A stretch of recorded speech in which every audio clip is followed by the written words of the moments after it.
প্রিয় উপস্থিতি, আপনারা জানেন এই খুনি হাসিনা ভারতে যে পালিয়েছে, আর কোন দেশে নিচ্ছে না, কোন দেশে সে যেতে পারছে না। তাই আজকের এই ভারতে যে তা আবারও আমাদের বাংলাদেশ নিয়ে ষড়যন্ত্র করছে। তাই আমি বলতে চাই, এই ছাত্র সমাজ এবং জনতার স্বাধীনতা যেন দেখা না যায়। আমরা সুশৃঙ্খল ভাবে আমরা শুধু রাজপথ দখল করবো। আমাদের টার্গেট একটি, খুনি হাসিনার সঙ্গপাঙ্গ।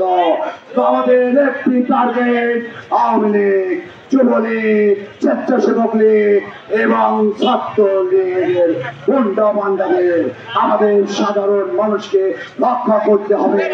এর কারণে এদের যারা সাহাবা আছেন, এদের যারা চালা পোকা আছেন, তাদেরকেও আমাদের মারতে হবে। সাথী ও বন্ধুগণ, আমরা ভুলে গেলে হবে না। আমরা চলুন, আমরা নির্যাতন আমরা কম সহ্য করিনি, আমরা এবার ওদের পালা।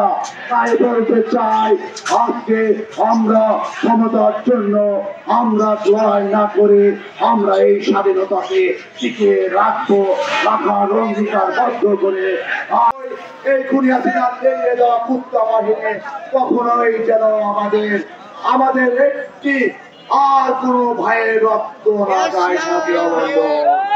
আমরা দেশ স্বাধীন করেছে এই ছাত্র জনতা।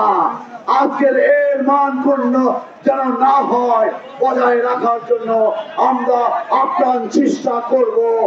আর ব্যক্তি মায়ের সন্তানের যেন বুকের রক্ত না যায়, এটাই আমাদের দায়িত্ব হোক, এটাই আমাদের কর্তব্য হোক, এটাই আমাদের শপথ হোক।